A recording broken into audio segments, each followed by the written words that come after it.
Hi everyone, आज मैं आपको इस वीडियो में लेके चलूंगी एक वर्चुअल कंसल्टेशन पे, जिससे आपको पता लग सकता है कि क्या आपके मुंह में पायरिया है या नहीं। Hi everyone, I am doctor Srishti Punjani. I am a private dental practitioner at Coral Dental Delhi and I am also a fellow from the Royal College of Surgeons UK. अब मैं आपसे कुछ सवाल पूछूंगी जिसका उत्तर आपको अपने मन में हाँ या ना में देना है. क्या आपके दांतों से खून आता है ब्रश करने पे या बिना किसी कारण के भी?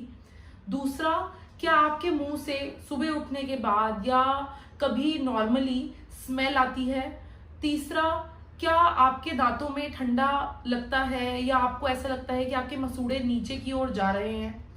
चौथा, क्या आपके दांतों में कुछ हिलता हुआ महसूस होता है या आपको ऐसा लगता है कि दांतों की पकड़ धीरे धीरे कम होती जा रही है? पांचवा, क्या आपको ऐसा लगता है कि आपके दांतों से चबाते टाइम आपको उतना ज्यादा स्ट्रॉन्ग या स्ट्रेंथ नहीं फील हो रही दांतों में? पांचवा, क्या आपके दांत धीरे धीरे over a period of time फैले हुए लगने लगे हैं या आपके दांतों में गैप्स आने शुरू हो गए हैं? अगर इनमें से आपके कुछ आंसर्स यस हैं या सभी आंसर्स यस हैं, तो इसका मतलब ये है कि आप पायरिया के मरीज हो सकते हैं. तो अब हम जानते हैं कि किन लोगों को किन रीजंस की वजह से पायरिया हो सकता है. पायरिया लगने के दो मेन रीजंस होते हैं. पहला रीजन होता है कि कुछ लोगों में जेनेटिक हिस्ट्री होती है पायरिया लगने की, जिनमें अगर ध्यान ना रखा जाए तो काफी जल्दी पायरिया लग जाता है. दूसरा कारण ये है कि पायरिया लगने का जो मेन कॉज है, 95% कॉज है, वो ये है कि आपके दांतों में गंदगी जमा होते रहना और उसकी सफाई टाइम टू टाइम ना कराना, इसकी वजह से दांतों में पायरिया लगता है.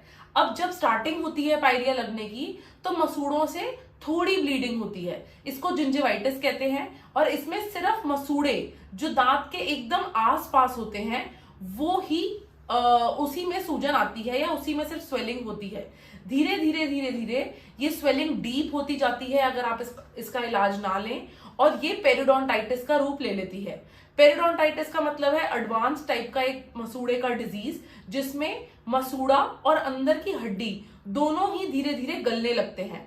अब इस गलने और पस बनने की वजह से मुंह से स्मेल भी आने लगती है और दांतों की पकड़ हड्डी के अंदर कमजोर होने लगती है. इसका जल्द से जल्द अगर इलाज करवा लिया जाए तो नॉन सर्जिकली बहुत ही अच्छे रूप से इसका इलाज किया जा सकता है. पर एक समय के बाद जब दांत ज्यादा हिलने लगते हैं तो उन दांतों को निकालना पड़ता है और ये एक इरिवर्सिबल या वापस ना आने वाला ट्रीटमेंट बन जाता है. तो इसका मतलब ये है कि पायरिया जितनी जल्दी आप पकड़ लें उतना जल्दी और अच्छे से इसका इलाज संभव है. आई होप आपको ये वीडियो से अपने डायग्नोसिस में हेल्प हुई होगी. And for more such updates, stay tune to our channel. Like, share and subscribe to this channel for more such informative videos.